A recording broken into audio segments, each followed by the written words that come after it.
What's up mga katropa? Kamusta kayo at welcome back na naman sa akin channel. Ang channel na kung saan ay pwede kang matutong mag-wiring. Okay, sa tutorial natin mga katropa, ituturo ko sa inyo kung paano mag-install ng busina. Proper installation mga katropa.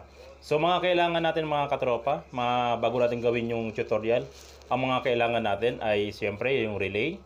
Ayan. Ang ating bala ng panghinang at ang importante ay 16 gauge na wire. Pero sa ngayon mga katropa, hindi natin magagamit yung 16 gauge na wire gawa nga nung lockdown sa atin. Wala tayong makuwang 16 gauge na wire. So naghanap kami ng wire na medyo makapal dito sa ibang mga shop, yung mga nagbubukas lang. So pero mas recommend ko mga katropa, mas recommend ko yung 16 gauge na wire. Okay? So, ayun yung mga kailangan natin. At itong tutorial na ito mga katropa ay pupwede sa Mio Sporty, Mio Amore, lahat ng Mio na carb type o mapanubo man yan, nubo na scooter, pupwede ito mga katropa. Basta carb type. Same lang ng process ng gagawin natin. Okay? Itong gagawin nating busina mga katropa ay single horn lang, hindi siya dual horn. Pero kung gusto nyo ng tutorial na dual horn, meron akong tutorial sa YouTube. Okay mga katropa, sana may matutunan kayo, magamit nyo sa panghanap buhay at i-apply nyo sa personal nyong motor. Okay mga katropa, simulan na natin mag-wiring.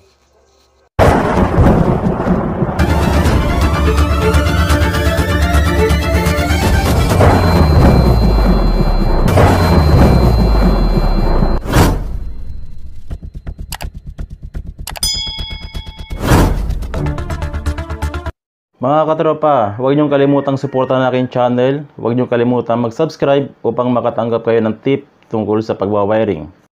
Okay naman mga tropa, kung malapit lang kayo sa Lingayen, Pangasinan, Artacho Street, pwede niyo akong sadyain dyan sa repair shop upang magpa-wiring kayo ng personal sa akin sa inyong mga motor. Hello mga Lods, mga katropa, welcome back na naman sa aking channel.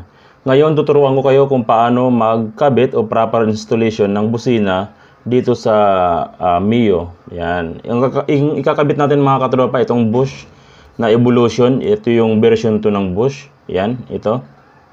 Yan ang ikakabit natin. Pero yung customer, hindi niya na ikakabit yung lumang busina niya. So ituturo ko na rin sa inyo kung paano mag-install ng ganitong busina, yung proper installation mga katropa, para malakas yung busina natin. Okay? So una mga katropa, tatanggalin muna natin itong kanyang head, itong harapan. So ito na mga tropa, natanggalan natin at ipopwesto natin dito yung ating busina. Tatanggalin natin yung lumang busina niya, okay? Pero bago ang lahat mga katropa, hihinangan muna natin to ng wire. Hihinangan muna natin siya. Tapos yung kanyang relay, ito, hihinangan din natin. So hindi tayo gagamit dito mga katropa ng socket o terminal kasi naglulus yun. Mas maganda kung hihinangan natin yung wire doon sa mismong busina at sa relay. Okay, so bago ang lahat mga katropa, ipaliwanag ko muna sa inyo kung ano yung purpose ng mga number dito. Ito yung number 85 mga katropa, trigger to, number 85. Itong 30 mga katropa, common o main supply, number 30. Yung 86, trigger lang din yan mga katropa. Okay, tapos yung number 87 natin, ito yung normally open natin. Yan, normally open. At ito yung number 87A, normally close. Pero yung 87A, pag busina, hindi na natin ginagamit. Yung number 87 lang yung ginagamit natin. Okay? So, ang hihinangan natin mga katropa ay number 30 at number 87 lang. Yun lang yung lalagyan natin ng wire. Okay? Hinangan muna natin mga katropa. So, mas recommend ko mga katropa na gagamit kayo ng 16 gauge na wire. Pero sa ngayon, lockdown, ibang wire ang ginamit namin. Pero mas recommend natin yung 16 gauge na wire ito. Pero ito medyo makapal na rin ito mga katropa. Malapit-lapit na rin sa gauge ng wire. Sa ngayon, ito muna gagamitin natin. Pero kung may makukuha kayong 16 gauge, mas maganda mga katropa. Okay, so lagyan muna natin yung number 87 ng wire. Yung lalagyan na lang natin ng wire mga katropa ay number 87 at number 30 ng relay. Okay, so ito yung number 87 natin mga katropa. Nilagyan natin ng wire. Ayan. Tapos yung wire, medyo putulan nyo ng medyo mahaba. Ayan, may ganito kahaba lang. Kasi itong number 87 ng relay, ilalagay natin sa mismong busina to. Yan. Ito. Yung number 87 ng relay, diretso sa busina. Okay, next natin mga katropa, yung number 30 ng relay. Ito yung number 30 o kaya tinatawag nating common, siya yung main supply. Lalagyan din natin ng wire yan mga katropa, itong number 30 ng relay. Dito kasi yung main supply, ito yung ilalagay natin sa mismong battery. Irerekta natin sa battery ito. Okay, lagyan muna natin ng wire mga katropa. Okay, itong tutorial na ito mga katropa ay pwede sa lahat ng uri na o klase ng scooter ng Mio. At pwede rin sa Inmax at sa Aerox yan. Pwede lahat to. Okay, ito na yung ating number 30 mga katropa. Itong number 30 ay main supply to. Ito yung magsusupply sa mismong busina. So, habaan natin ng wire to mga katropa kasi idediretso natin to sa mismong positive ng battery. Idediretso natin doon na yung battery ay nasa likod ng motor. Tapos yung dulo ng number 30 mga katropa, balatan nyo. Yan, ganitong gawin nyo, balatan nyo. Ang purpose natin dyan ay palatandaan natin na ito yung may balat ay siya yung number 30 at main supply na ilalagay sa positive. Kaya nilagay natin ng balat itong number 30. Binalatan natin yung dulo niya. Okay, yan, tandaan nyo ha, balatan yung dulo, palatandaan natin yun. Okay, next natin mga katropa, itong busina. Lagyan natin muna siya ng wire. Yan, hinangan muna natin siya. Lagyan muna natin siya ng wire. Ang importante mga katropa, nakahinang. Mas recommend ko yung nakahinang kaysa yung nakasakit. Kasi minsan pag nakasakit, pag naglulus na, akala mo sira na yung busina mo or akala mo paus na, parang ganun. Yung pala naglulus lang. So, mas maganda kung nakahinang para fix talaga yung supply ng kuryente. Pagkatapos mga katropa, lagyan na natin ng electrical tape yung mga hininang natin. Lagyan natin ng tape, isilyado na natin. Parang ganito mga katropa. Ayan, sinilyado na natin. Tapos pwede na natin itong ikabit dito sa motor. So ituturo ko na rin sa inyo kung paano pwesto ng busina na to. So ito mga katropa, tanggalin muna natin itong original niya kasi hindi na nga gagamitin ng customer. Ang gagamitin niya lang ay yung kanyang Bosch na busina. Okay? So tanggalin muna natin itong mga socket. Itong socket na itong mga katropa, kung naalala nyo, yung 85 at 86 ng relay, ilalagay natin itong socket na ito doon sa relay na yun, yung 85, 86. So, ikakabit ko muna itong mga katropa para ma-idea kayo kung paano ipwesto yung busina na to. Yan, kung paano ilagay, okay? Tapos, tatanggalin na rin natin itong malit na to. Yan, tatanggalin natin yan. Okay? So, ito yung busina mga katropa, unang busina ng style, ganito ko siya kinabit. Kasi yung Mio medyo masigip kaya kailangan gawa natin ng paraan para natin may kabit na komportable yung busina. So ganyan ko siya ginawa, inadapt ko dyan sa susian, extension ng tas yan. Okay, so ganyan ko siya ginawa. Tapos susunod natin mga katropa, itong isang busina, dito naman natin ilalagay. So ganito ang style niya. Yan, ganyan yung style ng dalawa. Yan, nakita niya? So ganyan. Dapat hindi naiipit yung busina mga katropa. Dapat maluwag siya para tumunog siya na maganda. Okay, next natin, ikabit natin itong relay. So sa relay mga katropa, gaya ng sinabi ko, itong 85 tsaka 86, trigger lang to, trigger siya. So yung tinanggal mo na socket doon sa dating busina niya, ilalagay mo rin sa 85 at 86. So walang problema mga katropa kung magkabaliktaran man yan. Ang importante, yung dalawang socket na tinanggal mo sa busina ay ilagay mo sa 85 at 86 ng relay. Yan, magkabilaan sila dyan. Next natin mga katropa, itong kung makikita nyo sa busina, may tigdadalawa silang wire. Ito, tigdadalawang wire sila. Balatan muna natin to para yung mga dulo nya, balatan muna natin. Yan, itong isa rin. Yan. Tapos ang gagawin natin, yung isang busina, kunin mo isang wire, tapos kunin mo rin yung isang wire ng busina.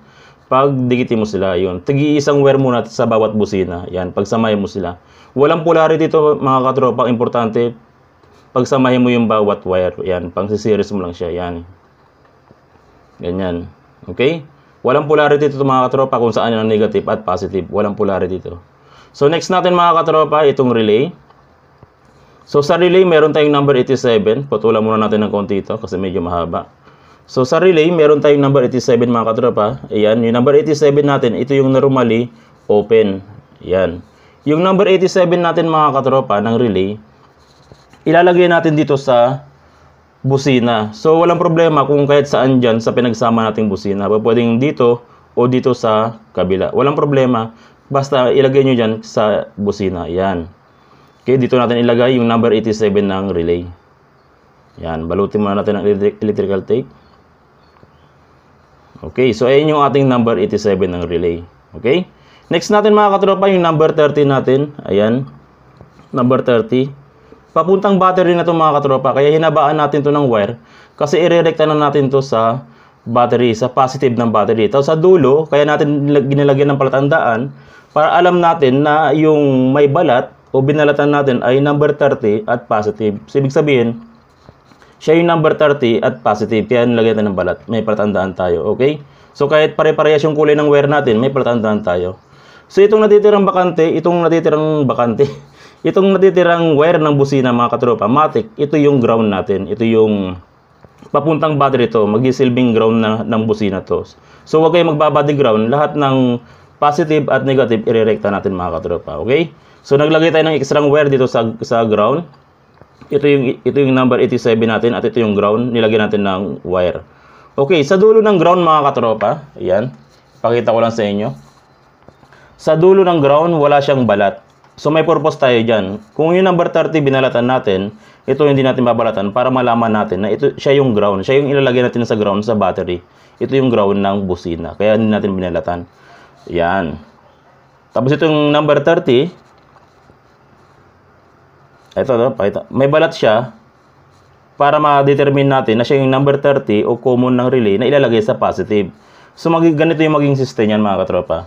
Ito maging ganito. Yung may balat, positive, at yung walang balat, yung hindi binalatan ay negative. Yan. Sa ganyang paraan mga katropa, kahit na parehas yung kulay ng wire na ginamit natin, hindi tayo maliligaw kasi nga naglagay tayo ng palatandaan sa dulo ng bawat wire. Kasi hindi naman sa lahat ng pagkakataon, makakabili ka ng wire ng iba't ibang kulay. So, minsan, pag isang kulay lang mabili mo, at least gagawa ka ng palatandaan. Okay? Tapos yan, ito, balutin na natin ito ng electrical tape. At i-organize na natin mga katropa, okay? So ito na mga katropa, in-organize na natin yung wire. Kung makikita nyo, parehas na kulay yung wire at binalot natin. Pero hindi pa rin tayo maliligaw kasi nga sa dulo, meron tayong palatandaan kahit parehas yung kulay ng wire natin. Sa dulo, meron tayong binalatan, ibig sabihin ito yung positive, number 30 ng relay, at ito ay negative, yung walang balat. So hindi ka maliligaw mga katropa kasi may palatandaan tayo, okay? Tapos, itong wire na to, ipapagapang natin, ipapadiretso natin doon sa pinakadulo ng motor o sa gitnang bahagi ng motor, yung battery, kasi andito yung battery niya, ipapagapang natin. Okay? So, ayan. Ipapagapang muna natin mga katropa. Yun, isusuksok ko muna to. Okay, so ito na yung pinagapang natin mga katropa. Gaya na sinabi ko, may palatandaan tayo. Itong binalatan natin ay, ito yung number 30 ng relay at common. Ilalagay natin dito sa positive. Yan. Kahit wag na kayo maglagay ng fuse mga katropa, walang problema. Mas maganda kung walang fuse kasi walang silbi yung battery, yung kapal ng wire kapag dumaan pa sa fuse. So, rekta mo na. Walang case yan, walang kaso yan. Hindi delikado yan, okay? Next natin mga katropa, itong walang balat, gaya na sinabi ko, ito yung negative. Ilalagay natin dito sa negative. Okay, so may tanong. Gagana ba yung busina pag nakapatay ang susi? Hindi po gagana ang busina pag nakapatay ang susi kasi ang relay nakatrigger po doon sa susian. So akala ng iba, pag direkta mo sa battery itong dalawang wire na to, gagana kahit nakapatay ang susi. Hindi po gagana pag nakapatay ang susi. Yan.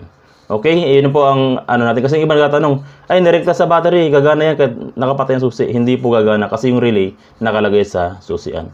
Okay mga katropa, i-testing na natin para makita nyo yung finished product natin. Okay, testing muna natin.